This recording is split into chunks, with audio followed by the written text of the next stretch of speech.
Party అనగానే చాలా మందికి పండుగే. ఎప్పుడు పార్టీ కోసం పిలుపొస్తుందా అని ఎదురు చూసేవారు కూడా ఉన్నారు. అయితే మాకు పార్టీ వద్దు మొర్రో అంటున్నా ఎవరూ వినటం లేదని, ఇలాగైతే మీరిచ్చే పార్టీలను ఇకపై బాయ్కాట్ చేయాల్సి వస్తుందని హెచ్చరించే పరిస్థితులు కూడా వచ్చేస్తున్నాయి.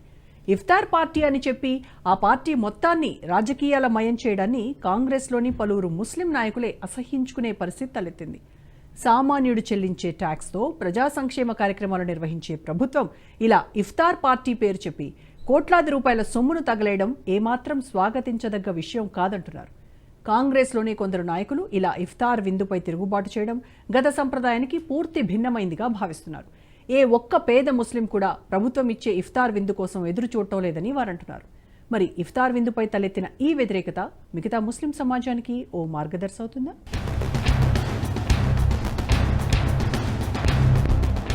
ఇఫ్తార్ విందుపై తొలిసారిగా తిరుగుబాటు.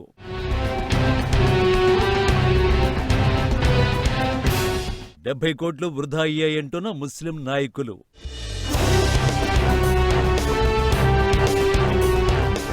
ఇఫ్తార్ విందులు, బతుకమ్మ చీరలు వద్దంటూ వినతులు.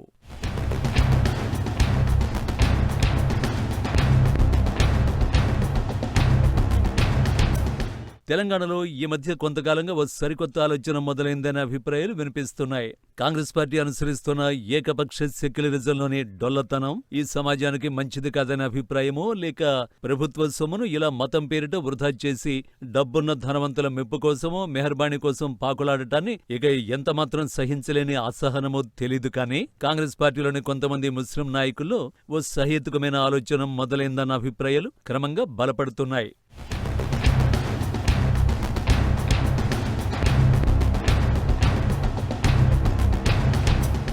తెలంగాణలో ఏ ప్రభుత్వం వచ్చినా యావత్ ముస్లిం ప్రజానికం మద్దతు పొందుతున్నామని స్వయం తృప్తి పొందే క్రమంలో మజ్లిస్ ఇత్తెహాదుల్ ముస్లిమీన్ ఎంఐఎం అనే పార్టీకి దాసోహం అంటూ వ్యవహరిస్తున్నారన్న ఆరోపణలు, విమర్శలు ఎంతో కాలంగా జనసామాన్యం నుంచి వినిపిస్తున్నాయి. అటు ఎంఐఎం నాయకులు కూడా అధికారంలో ఏ పార్టీ నాయకులు ఉన్నా మరో ఆలోచనకు తావు లేకుండా ఆ పార్టీతో అంటకాగుతూ ఉండడం కూడా అనేక సందర్భాల్లో మేధావులను సైతం విస్మయపరిచింది. అయితే ఎంఐఎంతో పొత్తు కారణంగా, లేక అవగాహన కారణంగా ముస్లిం నాయకుల్లోని మేధావులు, అలాగే ప్రజాకోణంలో నిరంతరం పనిచేసే యాక్టివిస్టులు అన్ని అర్హతలున్నప్పటికీ అసెంబ్లీలోకి అడుగు పెట్టలేకపోతున్నారు. ఈ అసంతృప్తి కాంగ్రెస్లోని కొందరు ముస్లిం నాయకుల్లోనూ చాలా కాలంగా ఉందంటారు రాజకీయ పరిశీలకులు. ఇలా ఎవరు అడ్రస్ చేయదలుచుకొని అనేక అంశాలను బహిరంగంగా చర్చించకపోతే కాంగ్రెస్ పార్టీకి ఎంత నష్టం వస్తుందో తెలీదు. కానీ యావత్ సమాజ బాహుళ్యానికి తీరని నష్టం జరగడం ఖాయమన్న అసంతృప్తి పలువురు కాంగ్రెస్ నాయకులు పెరుగుతోందన్న భావన వ్యక్తమవుతోంది.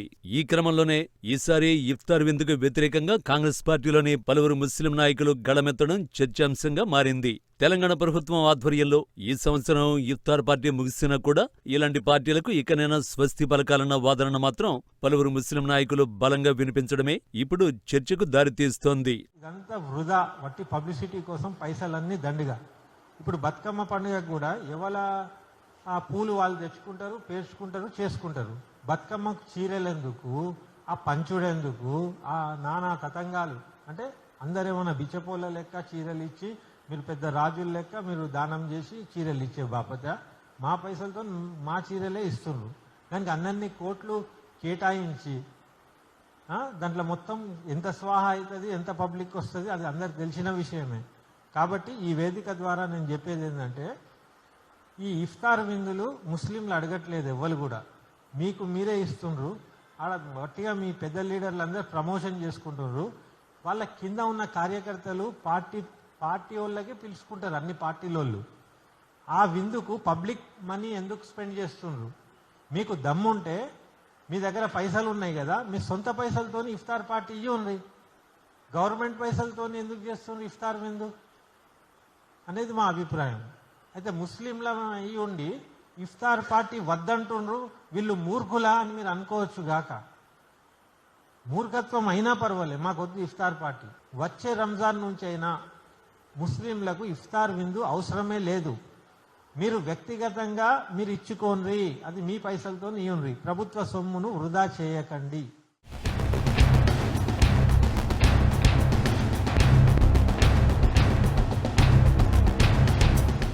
లుబ్నాథ్ సర్వత్ అనే పొలిటికల్ లీడర్ కమ్ యాక్టివిస్ట్ హైదరాబాద్లో చెరువుల కబ్జాకు వ్యతిరేకంగా పర్యావరణ సమతౌల్యం కోసం పనిచేస్తున్నారు. ఆర్టీఐ ద్వారా ప్రభుత్వంలోని అనేక చీకటి కోణాలను వెలికితీసే ప్రయత్నం చేస్తున్నారు. ఈ క్రమంలో ఆమె గతంలో ఓసారి అసెంబ్లీకి పోటీ చేశారు. 2024 పార్లమెంటు ఎన్నికల్లోనూ అసదుద్దీన్ ఓవైసీ మీద తలపడ్డారు. ఆమె కాంగ్రెస్ నుంచి పోటీ చేయడానికి టికెట్ ఆశించిందని అప్పట్లో అంతా చెప్పుకున్నారు. కానీ కాంగ్రెస్ ఎంఐఎంకు ఉన్న అనధికార మైత్రి కారణంగా ప్రజాక్షేత్రంలో నిజాయితీగా ప్రజల కోసం పనిచేసే యాక్టివిస్టులకు అవకాశాలు లేకుండా పోయాయని పలు సందర్భాల్లో ఆవేదన వ్యక్తం చేశారు. ఈ క్రమంలో ఒక ముస్లిం మేధావిగా తాను తనతో పాటు లైక్ మైండెడ్ పీపుల్ మౌనంగా ఉంటే అది ముస్లిం సమాజానికి వంచనగానే కాక యావత్ సమాజానికి కూడా నష్టదాయకంగా మారుతుందని లుబ్నా వంటి లీడర్లు ఆవేదన వ్యక్తం చేస్తున్నారు. ఈ క్రమంలో ఈసారి ఇఫ్తార్ విందును ఎట్టి పరిస్థితుల్లోనూ ఆపి తీరాలనే కృతనిశ్చయంతో గత ఫిబ్రవరి నుంచి లుబ్నా సర్వత్ వివిధ స్థాయిల్లోని ఇస్లామిక్ సంఘాలకు లేఖలు రాస్తూ పోయారు.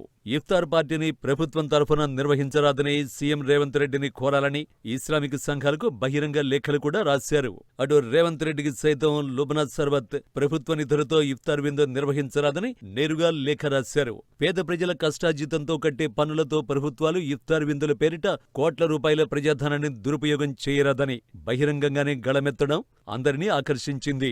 ఇఫ్తార్ పేరిట కోట్ల రూపాయల కుంభకోణాలకు పాల్పడటమే తప్ప ఇందులో ఎలాంటి ప్రజోపయోగమైన ప్రక్రియ లేదని బల్లగుద్ది వాదిస్తున్నారు లుబ్నా. ఈ స్టేట్ లో ఉన్న ఒక పేదవాడు కూడా ఒక 1/2 లీటర్ పెట్రోల్ కొట్టుకున్నా వాడు వ్యాట్ ఇస్తున్నాడు, ప్రభుత్వానికి వ్యాట్ ఇస్తున్నాడు. అక్కడ ఆ స్టేజ్ మీద ఎక్కిన ప్రతి ఒక్కరికి జీతగాళ్లు, వాళ్ళందరూ లక్షల కొద్ది జీతగాళ్లు. గత 10 ఏళ్లుగా నడుస్తున్న ఒక పొలిటికల్ డ్రామా. ఇది డ్రామానే కాకుండా ఇది ఒక ఓపెన్ కరప్షన్.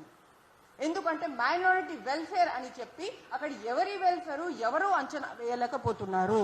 ఇంత ఘోరంగా ఓపెన్ గా కరప్షన్ ఎక్కడ జరుగుతుందయ్యా, ఎక్కడ జరగగలుగుతుందయ్యా అంటే అది మైనారిటీలోనే జరుగుతుంది.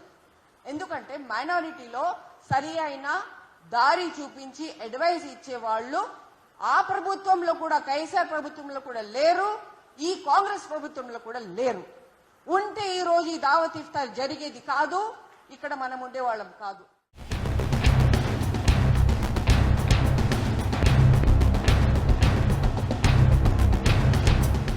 తెలంగాణ ప్రభుత్వం గత మంగళవారం ఎల్బీ స్టేడియంలో ఘనంగా ఇఫ్తార్ విందు ఏర్పాటు చేసింది. ప్రభుత్వం తరఫున సీఎం రేవంత్ ఈ ఇఫ్తార్ విందును అధికారికంగా ఏర్పాటు చేశారు. ఇందుకోసం రాష్ట్ర ఖజానా నుంచి 70 కోట్లు వెచ్చించారు.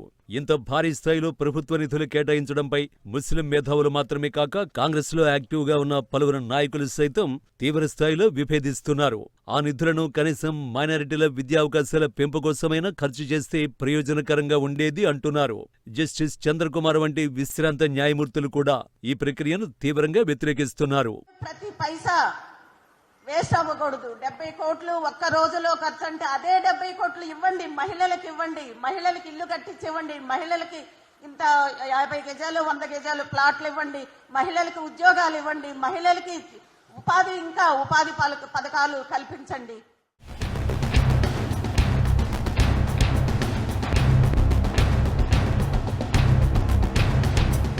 మొత్తానికి తెలంగాణలో ఇప్పటిదాకా వినిపించని ఓ ప్రత్యేకమైన డిమాండ్ కొంతకాలంగా వినిపిస్తూ ఇలా సోమాజిగూడ ప్రెస్ క్లబ్ మెట్లు ఎక్కే స్థాయికి వెళ్ళింది.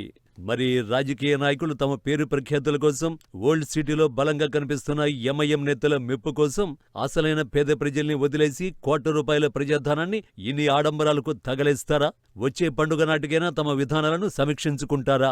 వచ్చే రంజాన్ దాకా ఎందుకు, వచ్చే బతుకమ్మ పండుగ నాటికైనా ఈ పద్ధతికి స్వస్తి చెబుతారా అన్న ప్రశ్నలు వినిపిస్తున్నాయి. అయితే ఇలాంటివి సక్సెస్ కావాలంటే ఇలాంటి ముస్లింలలోని సోషల్ యాక్టివిస్టులు కేవలం ఇఫ్తార్ వంటి పార్టీలకే పరిమితం కాకుండా అటు బతుకమ్మ పండుగకి ఇచ్చే చీరల విషయంలోనూ గొంతులు పెగిలిస్తే బాగుంటుందన్న అభిప్రాయాలు వినిపిస్తున్నాయి. ఎందుకంటే ప్రభుత్వాల నుంచి ప్రజలు కోరుకునేది చీరలు సారెలు కానే కాదని, విద్య వైద్యం వంటి జీవన ప్రమాణాలు మెరుగుపరిచే అంశాలనే కోరుకుంటారని మేధావులు నిపుణులు అభిప్రాయపడుతున్నారు. మరి ఆ దిశగా ఈ ముస్లిం మేధావులు కూడా ప్రయత్నాలు ముమ్మరం చేస్తారా, లేక సెలెక్టివ్ అంశాలను మాత్రమే ఎంచుకుని తమ పాత్రను పరిమితం చేసుకుంటారా? చూడాల్సి ఉంది.